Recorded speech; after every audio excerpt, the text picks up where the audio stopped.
Podcasting from Singapore and broadcasting all around the world. You're listening to the Ignite EdTech Podcast with Craig Kemp, created by an educator for educators and streaming to the world. Now, over to your host, Craig Kemp. Hello and welcome to episode 96 of the Ignite EdTech Podcast. I'm your host, Craig Kemp, and I'm honored to have you join us. As most of you know, I continue to work with the incredibly talented Mark Quinn to improve the final audio quality of this podcast. He has his own podcast production studio that provides editing and mastering services to content creators. To connect with Mark, please see the details in the podcast notes below. This week is the third to last week of the podcast before we, like you, take a much-needed break. I'm thrilled to be heading back to New Zealand for the break to see my family for the first time in 3 years. We'll be back with the podcast in August, so stay tuned on our social channels and we'll share more next week. Last week, I asked you about the features you wished you had in a professional learning ecosystem. Thank you for your thoughts and ideas.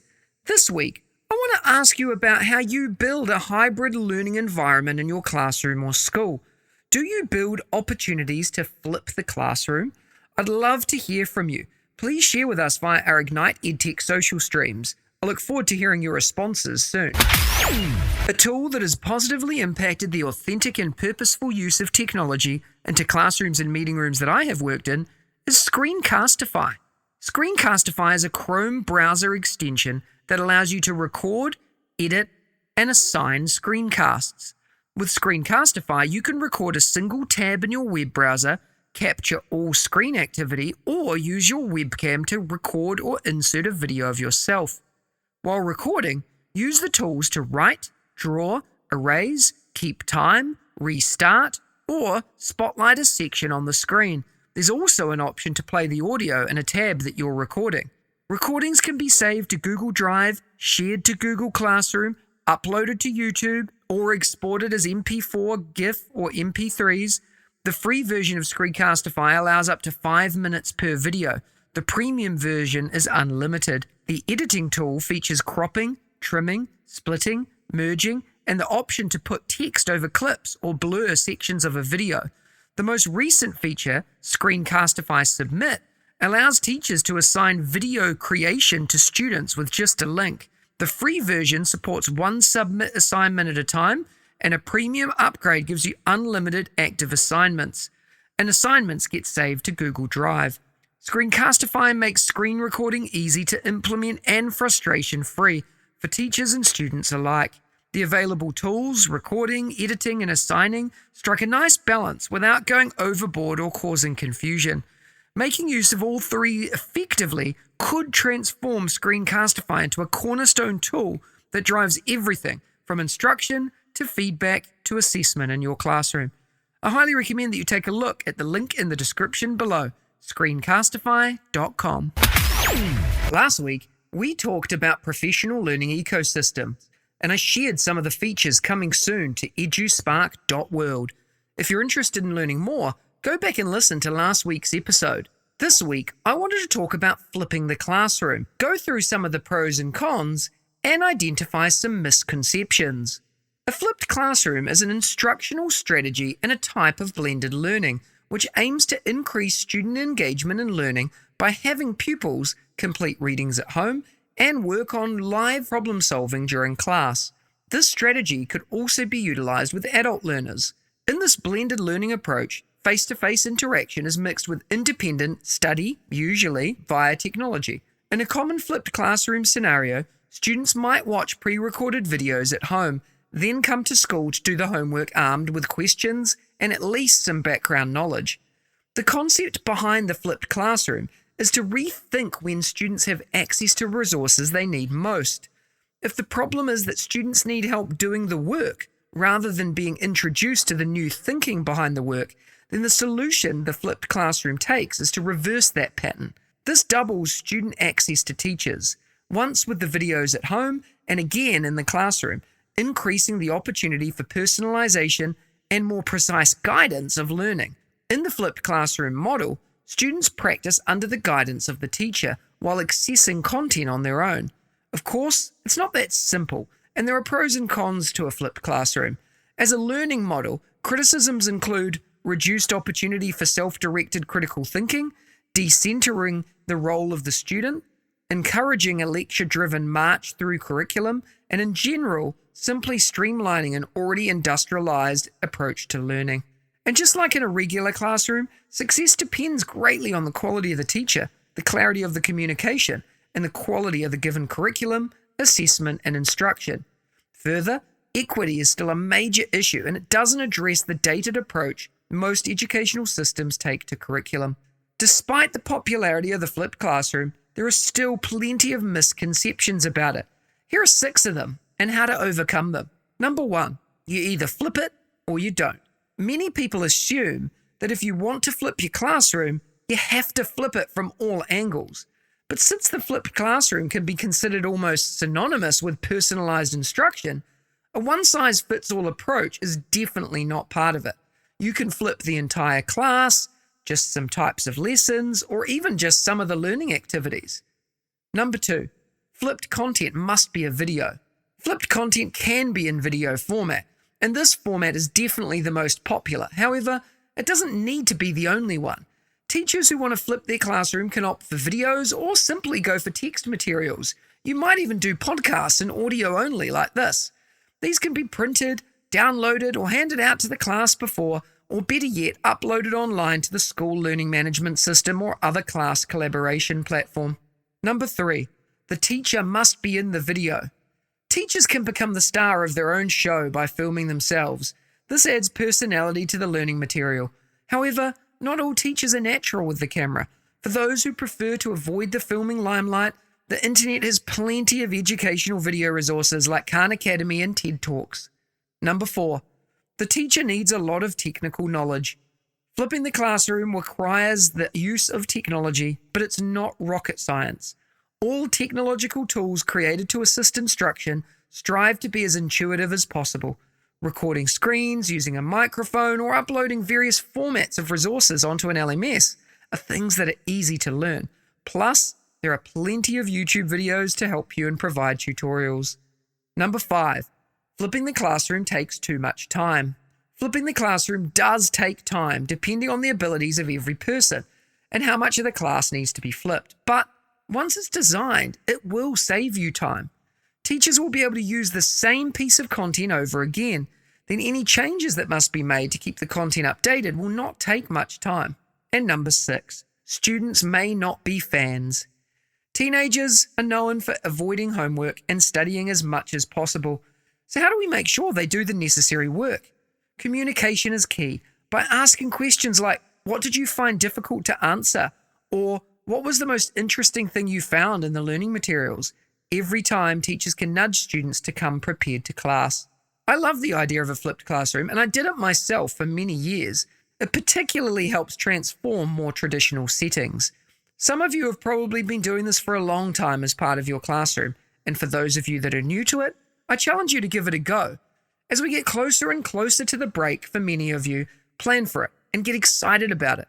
And for 2 free months of access to EduSpark on me, email me now on craig@eduspark.world. Over these 2 months, you'll see many new features come to life. I'd love to hear from you to learn more about your ideas for flipping the classroom. Please reach out with your ideas and thoughts. Every week, I bring you a short interview with some of my edu heroes, an engaging learning experience with someone who makes a difference in education every day, with a particular focus or angle towards educational technology. This week, I had the pleasure of chatting with Debbie Tannenbaum. Let's have a listen to the chat. Today, I have the honor of speaking with Debbie Tannenbaum, who is a tech coach from Virginia, USA.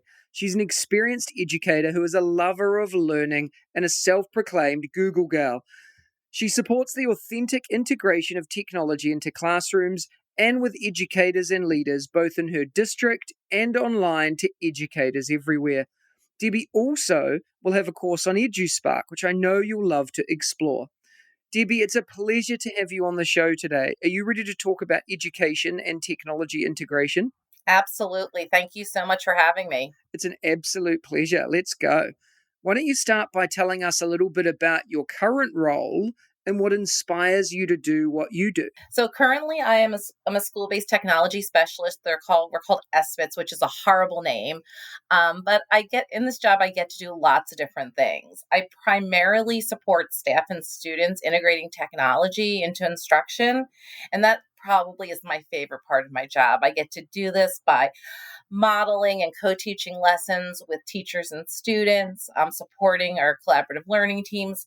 And then another part of my job is I do technology classes for our K and ones, and I do some STEAM classes. And then in addition to all that, I'm also an author. I had a book published a little over a year ago. I've been presenting actually live now that we have to have live conferences, and I blog, and I'm a consultant for my side hustle, which is Tannenbaum LLC. Why I do what I do is in my first year teaching, I discovered the magic of how technology could really engage my students. And since then, that's just continued to grow. And I really love showing students and teachers how technology can transform learning. Yeah, it's a really cool story, Debbie, as well. And, you mentioned your job, interesting title of the role, but I think for a lot of people out there, these roles don't always exist in our schools. Tell us a little bit about your day, or a day in your life in your role as a school-based technology specialist. Every day is a little bit different in this role. I joke that, I have to look at my calendar to really keep track of it all. I mean, I do a combination of lots of different things. I usually have one or two co-teaching lessons with teachers during the day. I have responsibilities on our specials or master schedule. And so I get to do lots of different things as part of the master schedule. I'm teaching kids how to use the technology in a meaningful way. And then when I'm doing those co-teaching lessons, I'm modeling for teachers effective integration of technology, because after having our students be completely online, a lot of times teachers don't really know how to find that intentional middle ground where technology really enhances learning. And so that's a really big part of my job, is to help students and teachers understand how technology can be used as a tool to amplify their learning. Yeah, that's really cool, Debbie. I think that, the role that exists that you're in is similar to a tech coach role in many schools around the world, internationally as well. But there's different nuances, I guess, to that role that are specific to the context of each school. So it's really exciting to hear, the different things that you're doing, and in particular, the role and what that looks like. And I know that relationships are really important in that as well. And you talk a lot about that in the work that you do, both online and in the stuff that you do as a consultant as well. In your consultancy and in your career now, after we've been through all of this with COVID and everything else that's been going on around the world, what's your next big goal in your career? What do you want to do or achieve that you haven't yet been able to do? Well, it's funny, as I thought about that, there's been so many things in the last year that have happened that I would have never imagined. Having the book published, starting to work on courses and things like that. But I really would, down the road, I still have kids in school. I'd really love to be able to expand Tannenbaum Tech, my company, my side hustle, and turn that into more of a full-time gig. I'm not quite there yet. I'm not quite ready to take that leap, but I really love what I do as I work with teachers and I help them grow. And I find that when I do professional learning, the educators I work with really appreciate my approach. And I think that's really wonderful that I can have that type of impact. And so I really want to try to find ways to do more job embedded professional learning. I think it's so important. So many times when people talk about professional development or professional learning, there's a negative connotation to it. And I think that that's a missed opportunity. And it's my goal to try to create opportunities, especially using technology, that can really help teachers learn in a way that is not a one size fits all, but instead is really can be catered to what they need and really help them to use technology in transformative ways. Yeah, and I think that's really relative to everywhere around the world at the moment too, is, take small steps, do the right things. How do you embed this into your classroom to add value to learning? And I love the approach that you take both in your school and in your consultancy as well. Now, you mentioned your book, Debbie, and before we jump into some quick fire questions, tell us a little bit about your book and why we should be picking it up and having a read of it. Well, I appreciate that. My book is called Transform Techie Notes to Make Learning Sticky. It was published a little over a year ago on my birthday, which is kind of cool. My book and I have the same birthday. And basically, it shares my story, and it really talks about Transform as an acronym, and it talks about how we should start by turning away from closed doors. When I first started teaching, I've been teaching for over 22 years. Teachers didn't really collaborate the way that they do now or that they should do now. And so it talks about that. And then it talks about ways to look at technology. And I share my 10 transform tech tools that I feel like are really meaningful for educators. And it explains how you can use them. I also spend some time talking about how we can nurture and empower agency. A lot of times we feel like we have this vision that our students are technology digital natives and that they know how to use everything. So it's really important for me to provide that digital literacy. I talk a lot about icon literacy, really providing our students agency. I also talk about the importance of creation over consumption. And I'm a big supporter of thinking routines with Project Zero. So I talk about how we can use things like that to really enhance creation over consumption.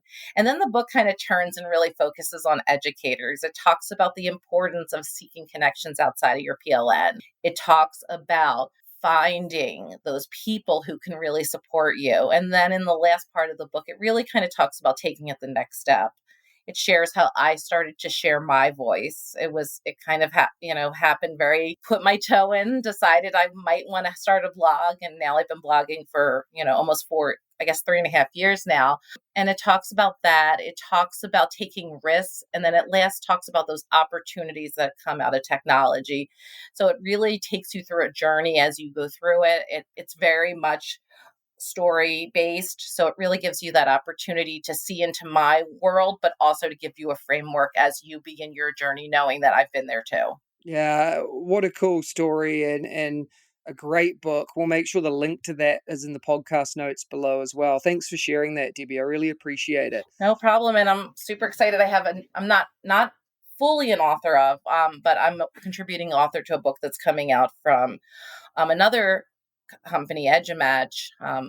And it's all about, I wrote the first chapter of that. It's all about engagement. So that book's coming out later on in June. So I'm super excited about that too. We love Sarah Thomas and EduMatch. So we'll make sure that the link to that goes out as soon as it's live as well. Make sure we share it out to this PLN. And shout out to Road to Awesome, who's my publisher for my book. So amazing. Yeah, totally. That's really cool. We'll make sure that we find all links to those as well. Let's jump into some quick fire questions, Debbie. The first thing that comes to your head, and maybe a brief why. What's your favorite EdTech book or resource? Shake Up Learning by Kasey Bell. It was the first book that I really read that I was like, wow, this really kind of activated my mind in new ways to look at technology. And I was super honored she actually wrote the foreword to my book. So great resource. Absolutely. What's your go-to EdTech tool that the listeners need to try? So if you're working with littles, I would definitely say Wixie, which is by Tech for Learning. It's an amazing program that is really user-friendly for our littles. It's very icon-based. It really has just come a long way. And then for our older students, Canva has become my new favorite tool. I love Canva. It just allows students and adults to become creators and make products that look so professional. It's just an amazing tool and it does so many things. That's really cool to hear. We'll make sure the links to both of those are here as well. Debbie, what's one daily habit or practice that helps you enjoy, progress, and succeed in your career? I've spent a lot of time becoming a reflective educator and a connected educator, and blogging's been a huge part of that. Taking that time every day to really reflect and share has been such an important part of my growth as an educator and my growth in my work with technology. It's just really helped me. And a lot of times I find we're so busy with everything we're doing and our daily routines that we don't take that time to reflect. And it's really there where the magic happens. Yeah, absolutely. And, I couldn't agree more about that. I used to blog as well. And, the pieces that I got from that were always incredible, not just in the way that I could share and reflect on my own teaching and learning and development, but also the feedback that I'd get from my PLN on that. And that sort of transformed into this podcast, I guess, because, one of the things that's not always easy is writing. I'm not a massive fan of writing. I found that, writing was hard, but there are so many other avenues. If you're listening and you're not a writer, then, speaking, talking in this form, podcasts are big. It's an easy way to engage. So finding the right way of doing that reflection, I think is really important. Absolutely. And I'm a big podcast fan. It's not something that I've decided that I'm ready to use as my way of reflection, but everybody, that's the one thing that's so wonderful, is that we all have different ways that we can share our reflection. It's not a one size fits all, and technology gives us those opportunities. Absolutely. You've hit the nail on the head there, Debbie. You've shared so many amazing things in this very short chat we've had today, Debbie. What's the best way for the listeners to follow and connect with you? My website, which is tannenbaumtech.com, is probably the best way. I'm really active on Twitter at Tannenbaum Tech as well. Not quite as active on Instagram, but have Tannenbaum Tech there. And then I do have a Facebook group, Tannenbaum Tech, on Facebook as well. So and I even have dabbled a little bit into the TikTok world. So nice. I'm definitely out there. That's cool. We'll make sure the links to all of these are in the podcast notes below as well. Debbie, thank you so much for your time today. Inspirational as always. Thank you so much for having me. Next week, join me for episode 97 of the Ignite EdTech Podcast, when I'm joined by Joel Jr. Laban. Want to win a prize? Enter now at bit.ly/edtechwin, and we'll regularly announce winners of incredible prizes. If you enjoyed today's episode, please follow us and share the podcast with your PLN and colleagues. Please remember to spend a few minutes to rate this podcast too on your podcast channel of choice, so we can reach even more educators and EdTech enthusiasts globally. Remember, you have the chance to win as well. Check out the links in the description for more, and I'll see you again next week. If you liked today's episode, please don't forget to subscribe so you don't miss another episode. And be in the drawing to win prizes every week. If you know others that would enjoy the show, please hit that share button and brighten their day. Join us again next week for your weekly EdTech hit with @MrKempNZ. We'll see you again soon.